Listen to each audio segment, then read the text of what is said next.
Hello दोस्तों, मैं success with Sunil में आपका स्वागत है।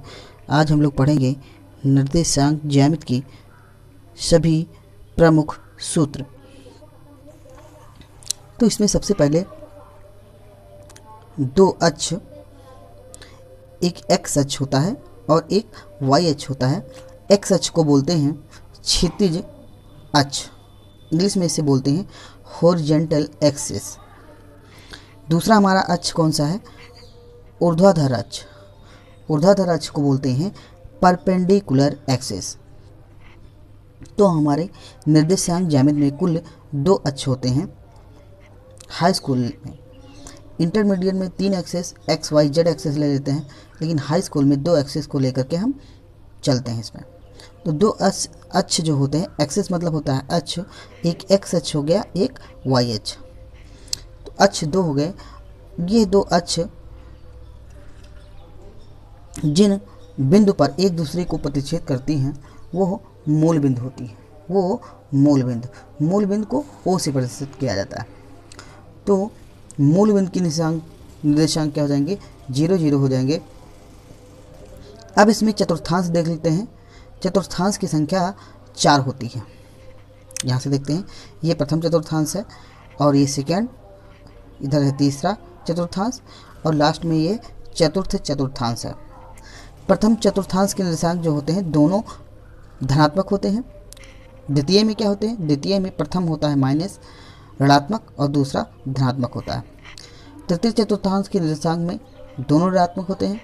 चतुर्थ चतुर्थांश के निर्देशांक एक होता है प्लस और दूसरा होता है माइनस।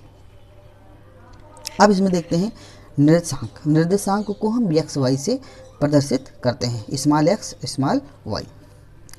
भुज क्या है इसमें? यक्स जो निर्देशांक यक्स होगा उसे भुज बोलते हैं और वाई क्या हो जाएगा? कोटि हो जाएगा वाई। भुज को एक्स से प्रदर्शित करते हैं और कोटि को वाई से प्रदर्शित किया जाता है। अब सबसे पहले हमारा सूत्र देख लेते हैं।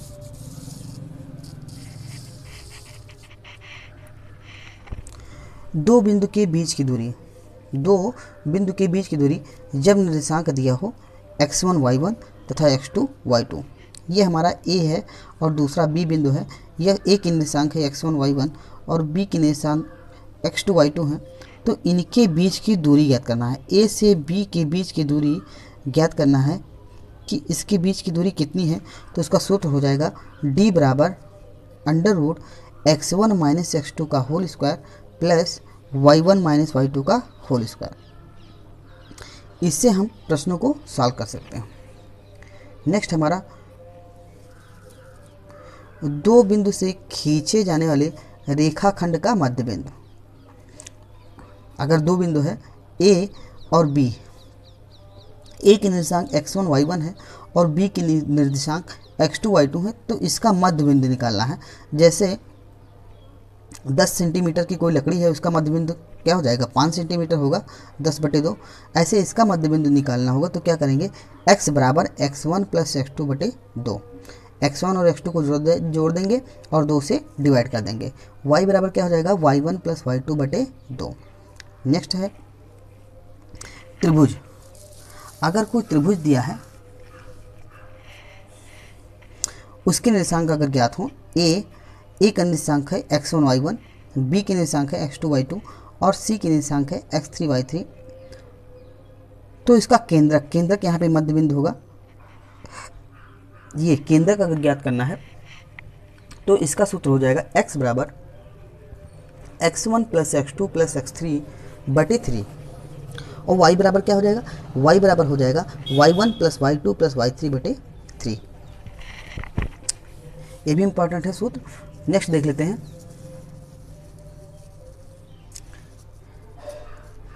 रेखाखंड का निर्दिष्ट अनुपात में विभाजन।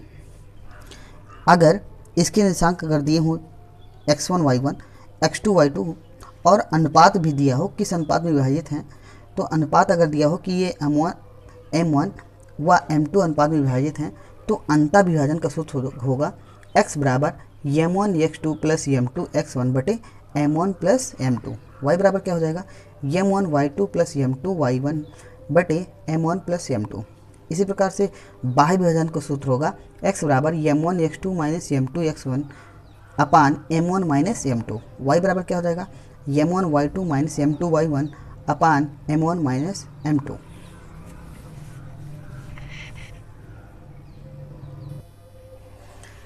अब हम त्रिभुज के क्षेत्रफल का सूत्र निकालते हैं। यदि त्रिभुज ए बी सी के शीर्ष ए के निर्देशांक x1 y1 हो, बी के निर्देशांक x2 y2 हो और सी के निर्देशांक x3 y3 हो तो त्रिभुज का क्षेत्रफल निकालना होगा। तो कैसे निकालेंगे? तो इसका क्षेत्रफल का सूत्र होता है 1/2 x1 y2 minus y3 plus x2 y3 minus y1 plus x3 y1 minus y2। इसको लिखेंगे कैसे? तो इसे देख लेते हैं। पहले x लिखेंगे, फिर x लिखेंगे, फिर x लिख देंगे। उसके बाद क्या करेंगे? ब्रैकेट में y माइनस वाई, दूसरे वाले ब्रैकेट में y माइनस वाई, तीसरे वाले ब्रैकेट में भी y माइनस वाई लिख देंगे। अब यहाँ पे x के साथ में 1 लिखेंगे तो y के साथ में क्या लिखना पड़ेगा? 1 के बाद 2 आता है, फिर 3 आता है, तो 1 2 3 इसको लाइन से लिख देंगे। अब यहाँ पे x1 हो गया था तो x यहाँ पे फिर से है, तो यहाँ पे 1 हो गया तो यहाँ पे क्या लिखेंगे? 2 के बाद क्या आता है? 3 के बाद फिर वही सर्कल बनाना है 1 2 3 के बाद फिर वही 1 2 3। जैसे यहाँ पे 3 है, 3 के बाद क्या आता है? 1 तो आता है, फिर आएगा 2, तो x3 हो जाएगा y1 माइनस y2। ये हमारे सूत्र त्रिभुज का क्षेत्रफल का सूत्र हो जाएगा। अब देखते हैं अगर प्रवणता निकालना हो, निर्देशांक अगर दिए हों और प्रवणता निकालना हो तो कैसे निकालेंगे? निर्देशांक क्या है? x1 y1 है, x2 y2 है और झुकाव थीटा हो तो यम बराबर tan थीटा बराबर क्या होता है? y2 माइनस y1 अपान x2 माइनस x1। नेक्स्ट देखते हैं रेखा की प्रवणता के रूप में मानक समीकरण। इसका सूत्र क्या होगा? जब प्रवणता यम हो, अंतःखंड सी हो तो इसका सूत्र होता है y बराबर mx प्लस सी। नेक्स्ट देखते हैं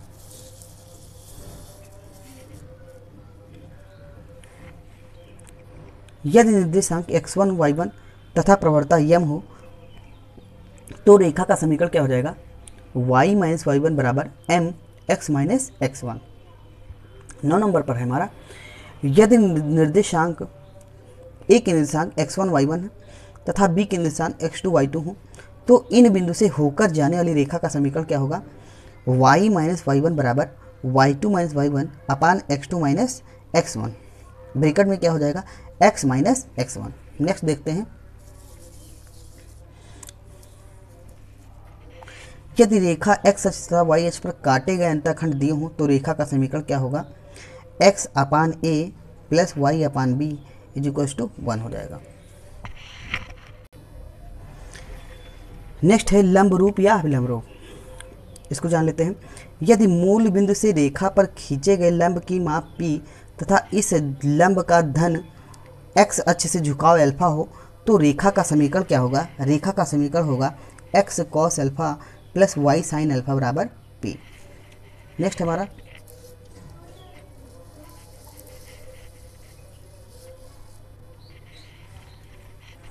दो रेखा का प्रतिच्छेद बिंदु। यदि रेखा क्या है?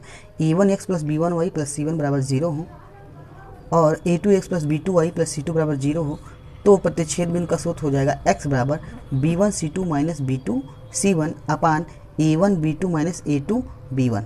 y बराबर क्या हो जाएगा? c1 a2 minus c2 a1 अपान a1 b2 minus a2 b1। अगर दो रेखा का प्रतिच्छेद बिंदु दिया हो तो x का मान और y का मान निकालना हो तो कैसे निकालेंगे? ये हो गया।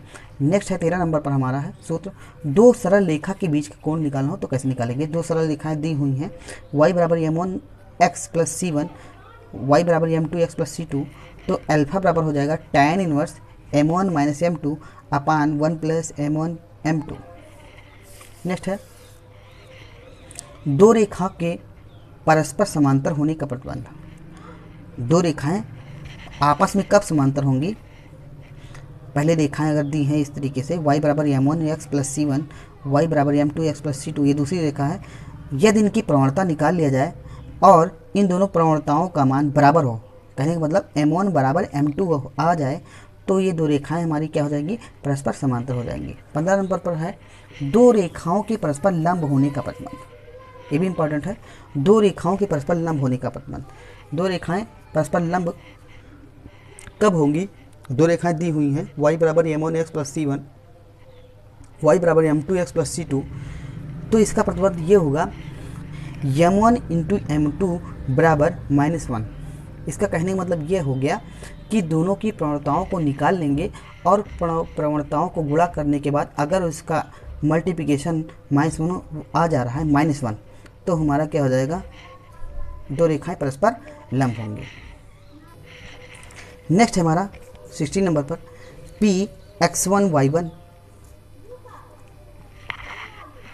सी रेखा ax plus by plus c बराबर 0 पर खींचे गए लंब की माप निकालना हो तो d बराबर हो जाएगा ax1 plus by1 plus c अपान √a² प्लस b²। ये भी इंपॉर्टेंट है। लास्ट नंबर पे है 17 नंबर पे, मूल बिंदु 0 0 से रेखा ax plus by plus c बराबर 0 पर खींचे गए लंब की माप निकालना हो तो इसका सूत्र होगा d बराबर c अपान √a² प्लस b²।